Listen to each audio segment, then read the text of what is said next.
Salam alaikum les gens, Bassem, Vénitieux 692 00, en espérant que ça va, que les choses se passent. Gros big up, on est obligé.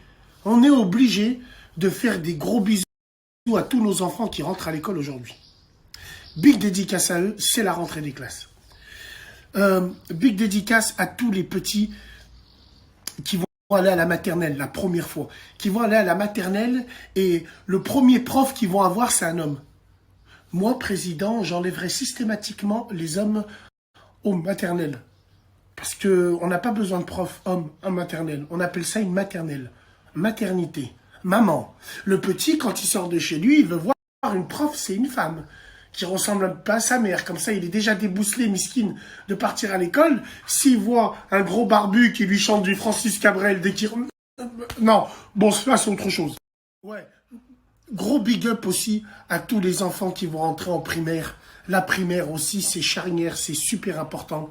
Par exemple, en CP, dès que tu arrives en CP, ben, tu apprends quand même à lire, à écrire. Tu apprends la droite et la gauche. Alors, ceux qui ont redoublé le CP, j'ai envie de vous poser cette question. Vous avez fait la sieste à l'envers. C'était comment redoubler le CP? Non, je rigole. Wallah, il arrive, je rigole. Moi, je suis moins sérieux parce que j'ai envie de parler d'un truc avec vous. En primaire, il y a un gamin à Lyon, il a posé une question à un ministre ou un branleur, je sais pas qui c'est qui est venu, en lui disant « Moi, ce que je voulais juste dans ma cour, c'est une cage de foot et un ballon. Et il n'y a plus ça dans ma cour quand je suis venu aujourd'hui. » Ben, j'ai envie de répondre à ce petit, j'ai envie de te dire « Mon petit, l'époque d'aujourd'hui ne te permettra plus jamais d'avoir ce qu'on a eu nous. » En primaire, pour draguer les filles, on jouait au foot. Les filles, elles étaient en train de nous regarder, elles jouaient à la marraine, et nous, on se défonçait sur le terrain de foot, parce qu'on savait qu'elles nous regardaient. Non seulement on faisait du sport, on apprenait le sport d'équipe, on draguait. C'était cette magie qu'on appelait l'école. Moi, à la rentrée des classes, quand j'étais à l'école, la nuit, la veille, je ne dormais pas. Je dormais pas. J'essayais mes nouvelles affaires pendant 5 heures. Je dormais pas. J'étais hyper pressé. Parce que c'était l'école. Au lycée, c'était encore pire. Au lycée, quand je venais le premier jour, je regardais toujours s'il y avait de la meuf dans ma classe. Oh putain, elle est dans ma classe, elle est dans ma classe. Et comme la rentrée, c'était le vendredi, la rentrée, c'était que pour 2 heures. Tout le week-end, tu réfléchissais, tu disais, mais qui c'est en premier, je vais mettre en brochette? Elle. Non, c'était les années lycée. Jacques Brel, big dédicace, 69200.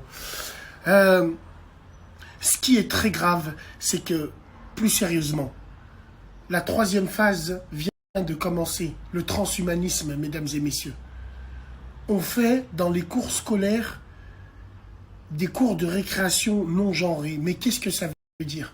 Les clichés font l'humanité. Vous êtes en train de détruire littéralement le cerveau de nos enfants parce que vous voulez une autre sorte d'humain. Parce que vous voulez des humains non genrés, binaires. Je sais pas si je suis une poubelle. Non, on m'a dit que j'étais un Karcher. Non, je suis un homme. Non, t'es une femme, mais des talons et une jupe. Ouais, c'est ça. Wallah l'azim, les gens. Tout ce qui va, le vaccin, le tménique, c'est de l'eau. Tout ça, c'est un leurre, c'est de la poudre aux yeux. Encore une fois, on va faire une petite parenthèse, vous parlez de passe sanitaire, mais essayez de voir déjà plus loin. Dites-vous bien qu'on a dépassé le stade du passe sanitaire. On est en passe sécuritaire. Ça arrive, c'est gros comme une maison. On vous l'a déjà expliqué. Moi, je reviens sur les enfants.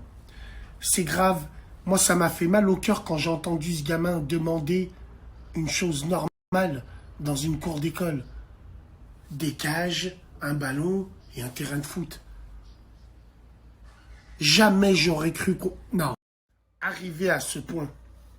Nos enfants sont en danger, mesdames et messieurs. Il y a certaines communautés qui l'ont compris depuis la nuit des temps. C'est pour ça qu'ils ont des écoles pour eux. Ils ont des lycées pour eux. Ils ont des primaires pour eux. Et comme par hasard, ces écoles-là sont tout le temps communautaires. Parce que la clé, et dans le communautarisme. Mais attention, certains sacs à main et beurrettes de merde, dès qu'on parle de communautarisme, eux ils pensent au chicha, on va plus pouvoir danser ensemble, on va plus pouvoir faire la mala. Non, non, non, je te parle pas de ça. On le sait tous, c'est mathématique. Quand une communauté est forte et se replie sur elle-même, elle fait que des enfants forts.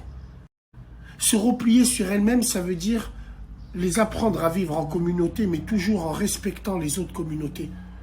Mais ne plus se cacher d'être communautaire. Alors bien sûr, mesdames et messieurs, nous on sait très bien, deux poids, deux mesures, on n'a pas le droit nous.